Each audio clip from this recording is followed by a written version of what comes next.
주시는 하나님의 말씀은 마태복음 10장 34절에서 42절까지 말씀입니다.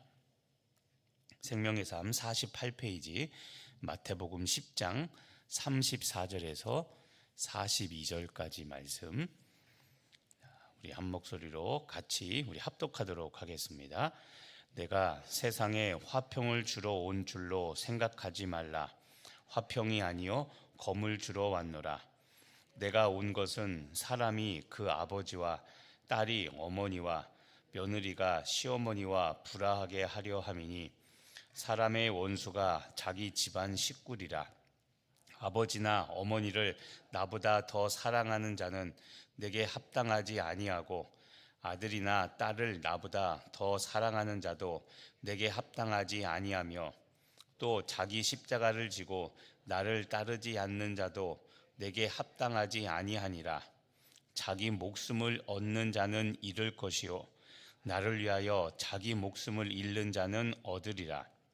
너희는 영접할 자를 나를 영접하는 것이요 나를 영접하는 자는 나를 보내신 이를 영접하는 것이니라.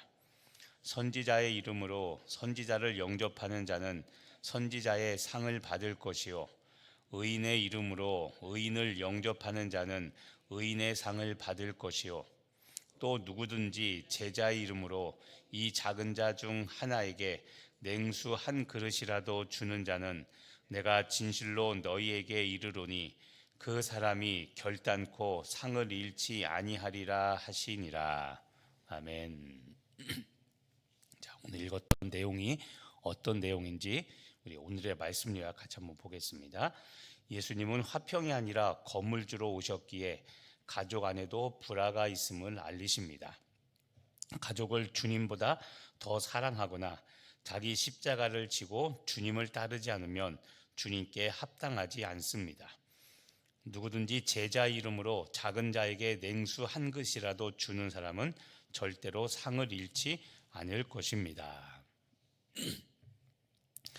자, 오늘 말씀 보면 예수님께서 제자도를 이야기합니다. 제자도. 근데 조금 이해하기 힘든 말씀을 하십니다. 자, 먼저 34절에 보면 예수님께서 이 땅에 오신 목적을 이야기하는데, 특히 34절에 보면 예수님께서 세상에 무엇을 주러 오셨다고 말씀하셨냐면, 내가 세상에 화평을 주러 온 것이 아니라 검을 주러 왔다고 이야기하죠. 검은 칼입니다. 칼은 흉기죠. 여기서의 사실 검은 흉기, 무기 그런 의미보다도 성령의 검, 진리의 말씀을 주러 왔다는 그런 의미입니다. 그런데 중요한 것은 화평이 아니라는 겁니다. 화평. 이것도 역설적인 겁니다. 또 예수님께서 본인이 온 목적을 이야기합니다. 35절에 보면 35절, 내가 온 것은 사람이 그 아버지와 딸이 어머니와 며느리가 시어머니와 불화하게 하려 함이니. 좀 전에 앞에 34절에서는 화평이 아니다 라고 이야기하고, 그러면서 35절에 화평이 아닌 불화. 근데 내용을 보니까 가족 간의 불화죠. 가족들끼리 불화. 그래서 사람이 아버지, 딸이 어머니, 그다음에 며느리가 시어머니와 불화하게 하려고 오셨다라고 이야기를 합니다. 그러면서 36절에 사람의 원수가 자기 집안 식구다라고 이야기합니다. 가정을 깨는 이야기를 하고 있는 것처럼 보이죠? 가정을 깨는 이야기, 그렇죠? 그런데 하고자 하는 이야기, 핵심은 이겁니다. 37절입니다. 37절. 아버지나 어머니를 나보다 더 사랑하는 자는 예수님께 합당하지 않다는 겁니다. 또 아들이나 딸을 나보다 더 사랑하는 자도 역시 예수님께 합당하지 않다는 겁니다. 자, 아버지, 어머니, 아들, 딸, 또 가족이 등장합니다. 그런데 이 가족보다도 예수님을 더 사랑해야 된다는 겁니다. 자, 지금 오늘 이 가족 이야기를 하는 이야기가 뭐냐면, 가족을 버리라는 게 아닙니다. 예수님께서 하시고자 하는 이 말씀의 의도는 첫 번째는 하나님 나라, 즉 복음은 기존의 세상 질서와 충돌을 일으킨다는 겁니다. 하나님 나라 복음은 이 세상의 진리, 가치인 세상과 충돌을 일으킵니다. 이 말을 다른 말로 하면 왜 충돌을 일으킵니까? 이 세상은 누가 다스리고 있습니까? 에베소서에 보면 공중권세 잡은 자라고 이야기하죠. 자, 하나님 나라, 이 복음은 사탄이 지배하는 이 세상에서 필연적으로 불화라고 말하는 박해입니다. 박해를 불러일으킨다는 겁니다. 그래서 여러분이 하나님의 말씀대로 살고자 작정하면 세상과 충돌을 일으킬 수밖에 없다고 그랬죠. 그래서 여러분, 고난 없는 신앙생활이란 있을 수 없습니다. 그런데 우린 자꾸 평안을 이야기하고 만사형통을 이야기하며 예수 믿으면 잘 살 거를 생각하는데 그게 아니라고 그랬죠. 복음은 절대 그런 게 아닙니다. 지금도 있지만 복음은 하나님 나라의 가치는 사탄이 지배하는 세상에서의 가치와 충돌을 일으켜 복음대로, 하나님의 말씀대로 살지 못하게 합니다. 세상은 어떻게 해서든지 불법을 저질러 돈을 벌어도 된다고 이야기를 합니다. 그런데 우리는 하나님 말씀대로 살려면 세상에서 손해볼 수밖에 없죠. 근데 여기서 필요한 게 뭡니까? 믿음인 겁니다. 믿음. 손해보더라도 하나님의 말씀대로 살아가면, 그러면 우리가 마태복음 6장의 것처럼 이 먹고 마시고 입는 문제는 하나님께서 해결해 주십니다. 무엇을 먹을까, 무엇을 마실까, 무엇을 입을까는 이방인들이 하는 것이라고 그랬죠. 이방인은 하나님을 믿지 않는, 예수님을 믿지 않는 사람들이 하는 겁니다. 그런데 우린 예수를 믿노라 하면서 세상 가치를 따라 살고 있다면 우리는 예수 믿는 게 아니라 그거는 믿음이 아닌 겁니다. 그래서 이야기했죠. 믿기만 하면 예수 간다는 이 거짓말을 제발 우리는 버려야 된다고 이야기했죠. 믿으면 거룩하게 살아가는 행동의 반들이 뒤따른다고 그랬습니다. 그게 뭡니까? 믿음이 있기 때문에 그 하나님 나라의 가치를 선택하는 겁니다. 더 빨리 출세하고 더 많이 돈 벌고 남들보다 잘 사는 것이 절대 목적이 아닙니다. 오히려 하나님 나라 복음 때문에, 말씀대로 살기 때문에 우리는 세상에서 손해보고 내가 모욕을 당하고 내가 굴욕을 당하는 것을 기쁨으로 여기며 끝까지 진리의 말씀대로 살아가는 것, 이게 믿음 생활, 신앙 생활인 거죠. 이게 없어지니까 세상 사람들이 조롱하는 거 아닙니까? 교회 다녀도 똑같다고. 정말 우리가 돌이키고 반성해야 될 문제죠. 자, 예수님이 앞에 이렇게 과격한 이야기, 가족 이야기를 했던 이 이야기가 목적이 무엇이냐면 예수님에 대한 사랑이 우선해야 된다는 겁니다. 37절에 아버지나 어머니, 아들이나 딸보다도 나를 더 사랑하는 것은 합당하지 않다고 그랬죠. 그게 뭡니까? 가족을 진짜 버리라는 의미가 아니라 가족보다도 창조주 하나님, 나를 위하여 십자가 지신 그 예수님, 내 생명의 주인인 예수님을 더 사랑해야 됨을 강조하는 겁니다. 자, 가족을 사랑하지 말라, 가족을 돌보지 말라는 이야기가 아니라 예수님을 가장 사랑하는 것을 강조하기 위해서 이렇게 말씀하신 겁니다. 또 이해합니다. 성경은 직역해야 될 거, 의역을 해야 될 것이 있다고 그랬죠. 이 말 그대로 직역하면 가족 간의 불화를 일으켜야 되죠. 그렇죠? 근데 그 얘기가 아니라 예수님 사랑하는 것이 가장 귀해야 된다는 겁니다. 우리가 자주 부르는 찬송 또 이야기하지만 여러분, 주위에서보다 더 귀한 것은 없네. 이 세상 부귀와 이 세상 명예와 이 세상 행복과는 바꿀 수 없다고 하고 그 찬송 제일 좋아한다고 하면서 진짜 그렇게 살아가고 있는 걸 보라는 겁니다. 세상의 부귀 얻으려고 예수 버리고, 세상의 행복 얻으려고, 세상의 명예 얻으려고 예수 버리고 살고 있는지, 아니면 지금 말한 세상에서 그렇게 가치 있게 여기는 부귀, 영화, 명예, 행복, 이것을 추구하지 않고 고난의 길, 예수를 선택하고 있는가 보시라는 겁니다. 이 말은 다른 말로 하면 예수님의 제자, 이 제자는 얘기죠. 제자는 우리 모두를 말하는 겁니다.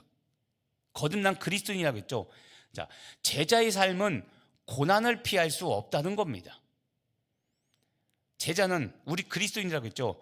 예수 믿고 살면 우리의 삶에는 고난이 따를 수밖에 없다는 겁니다. 그런데 여러분 삶에 이 간증이 있나를 보십시오.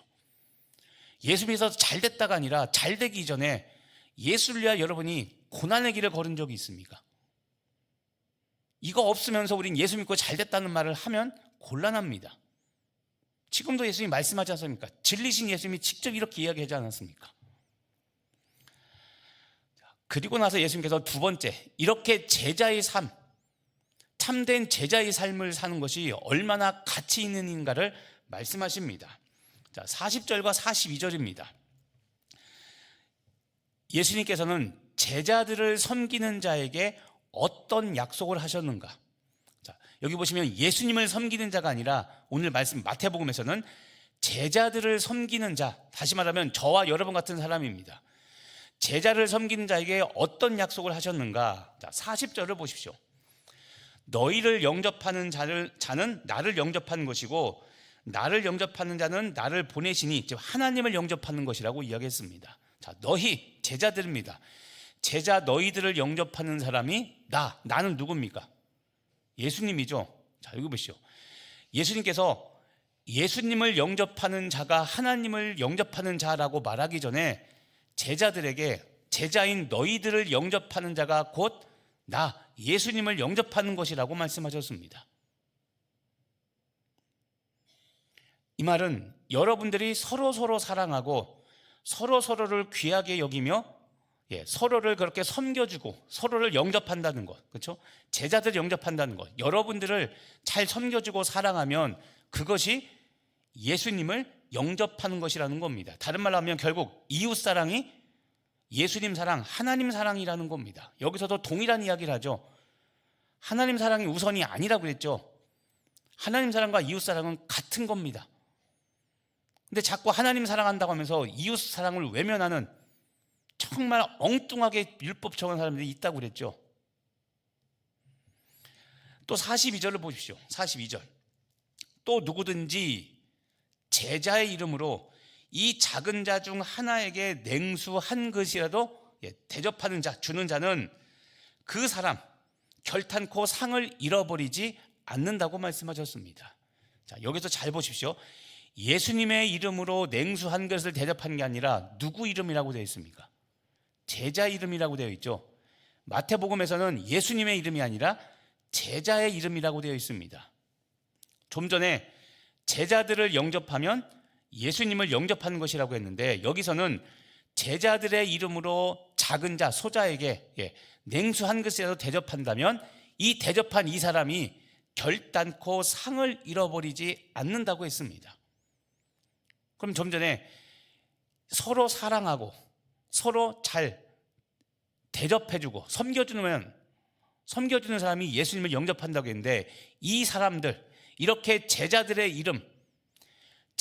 이름으로 서로 사랑하고 섬겨주는 사람들은 상을 주신다는 약속을 하셨습니다. 결탄코 상을 잃지 아니하리라. 자, 오늘 말씀을 여러분의 삶에 적용해 보시길 바랍니다. 자, 질문 하나 던지겠습니다. 여러분은 예수님을 믿으면 이익을 얻고 명성을 얻고 부귀 영화 같은 무언가를 얻는다고 생각하십니까? 지금도 예수를 믿으면 세상에서 이익을 얻고 명예를 얻고 부귀 영화를 누리며 그렇게 살 수 있다고 생각하십니까? 이 말은 여러분들 기도 제목 다시 한번 생각해 보라는 겁니다. 돈 벌고 큰 집 얻고 주식, 부동산 투자해서 돈 많이 벌고 예수 믿으면 여러분 이런 것이 될 거라고 생각하십니까? 오늘 말씀을 다시 한번 보십시오. 예수님은 자신을 믿어 무언가를 얻으려면 어떻게 해야 한다고 하셨습니까? 예수님을 믿어서 무언가를 얻으려면 예수님은 어떻게 해야 된다고 말씀하셨을까요? 자, 39절입니다. 39절 말씀. 자, 같이 한번 읽어보겠습니다. 자기 목숨을 얻는 자는 잃을 것이요 나를 위하여 자기 목숨을 잃는 자는 얻으리라. 자, 여기 목숨이 나옵니다.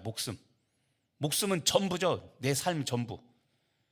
돈 많고 부동산 많고 좋은 명품 있어도 죽으면 끝이죠. 목숨이 제일 중요합니다. 그런데 자, 자기 목숨을 얻는 자는 어떻게 된다고 그랬습니까? 오히려 잃는다고 그랬죠. 목숨도 잃는다는 겁니다. 자, 목숨을 얻으려고 하면 목숨을 잃어버립니다. 다른 말하면 모든 걸 다 잊어버립니다. 근데 반대로 자기 목숨을 잃는 자는 어떻게 됩니까? 자기 목숨 전부를 얻게 됩니다. 여기서 보면 얻는 방법이 무엇입니까? 자기 목숨, 다시 말하면 내 전부를 잃어버리는 겁니다. 누구를 위하여 잃어버립니까? 예수님을 위하여죠. 그래서 지금 좀 전에 드린 질문, 내가 무언가 이익을 얻고 명예를 얻고 부귀영화를 얻는 방법이 무엇입니까? 예수님은 반대로 내가 갖고 있는 모든 것, 내가 추구하는 이익, 내가 추구하는 명예, 내가 얻고자 하는 부귀영화를 오히려 예수님 때문에 잃어버리면, 그러면 모든 것을 얻는다고 말씀합니다. 이 땅에서는 길어야 80년, 길어야 90년입니다. 그런데 여러분, 예수 믿으면서 좀 전에 한 세 가지 이익, 명예, 부귀영화를 얻으려고 산다면 천국에서는 그것을 잃어버리게 됩니다. 무슨 말입니까? 영생 얻지 못한다는 말입니다. 세상 어디 예수 믿으면 잘 산다는 말이 있습니까? 지금처럼 계속 보면, 예수님의 말씀 보면 다 고난을 이야기하죠. 지금도 다시 돌아보십시오. 여러분들이 예수 믿는 목적이 무엇입니까? 자식 잘 되고 사업 잘 되고 그래서 11조 많이 내고 헌금 내는 많이 내는 게 목적입니까? 아닙니다, 여러분. 그래서 다시 돌아보십시오. 예수님을 따르는 합당한 삶을 살고 있습니까? 합당한 삶. 오늘 보면 37절에도 그렇죠? 합당하지 아니하고 38절에도 합당하지 아니하고. 자, 주목해서 보죠. 38절입니다. 특히. 자, 38절 같이 읽습니다. 또 자기 십자가를 지고 나를 따르지 않는 자도 내게 합당하지 아니하니라. 자, 합당하지 아니합니다. 자기 십자가를 지고 예수님을 따르지 않는 자가 합당하지 않는 자입니다. 이 말은 뭡니까? 십자가 지고 예수님을 따르는 삶을 살아야, 그래야 합당하다는 거죠. 여기도 나옵니다. 자기 십자가입니다. 자기 십자가.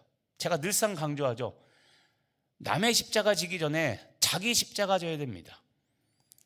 남들 순종 안 한다고 뭐라고 하지 말고 나를 보십시오. 나 자기 십자가를 지고 예수님을 따르고 있는가? 십자가 지지 않고 예수님 따른다는 사람이 있기 때문에, 그러니까 여러분, 내가 합당한 삶을 살고 있는가, 합당하지 않은 삶을 살고 있는가 돌아보라는 겁니다. 지금 여러분이 마지막으로 여러분이 처한 상황에서 져야 될 자기 십자가, 나의 십자가가 무엇입니까? 지금 여러분의 상황에서 여러분이 져야 될 여러분의 십자가. 자, 나의 십자가를 진 그 합당한 모습으로 예수님을 따르십시오. 그래야 참된 그리스도인이 되는 겁니다. 참된 그리스도인은 그 사람이 천국, 영생의 소유자가 되지 말로만 주여 주여 하는 사람이 아니라는 겁니다. 오늘도 우리가 살아야 될 삶이 어떤 것인가, 실제적인 삶이 무엇인가를 돌아보고 예수님의 십자가, 자기 십자가를 지고 오늘도 예수님을 따라가는 복된 성도 여러분 되시기를 예수님의 이름으로 축복하며 기도합니다. 기도하겠습니다. 하나님, 오늘도 나의 십자가를 지고 주님 따라가게 하여 주옵소서. 실제로 가족을 버리고 가족과 싸우며 불화하라는 것이 아니라 가족보다도 생명의 주인인 예수님을 더 사랑하라고 하신 예수님 사랑을 강조하신 이것을 기억하게 하여 주옵시고, 그 예수님 사랑하는 마음을 갖고 있다면 이웃 사랑에까지 이르러, 특히 오늘 제자의 삶을 따르는 제자들에게 어떤 상급이 있을지를 이야기하며 결코 하늘의 상을 포기하지 말라고 예수님께서 말씀하십니다. 하나님, 오늘 내가 지금 걷고 있는 이 길이 자기 십자가를 지고 주님을 따르는 길인가 다시 돌아보게 하여 주옵시고, 지금 내가 처한 상황에서 내가 져야 될 나의 십자가가 무엇인지 깨닫고 그 십자가 지고 주님의 길을 묵묵히 따라가는 귀한 우리 성도들 되게 하여 주옵소서. 감사드리며 예수님의 이름으로 기도합니다.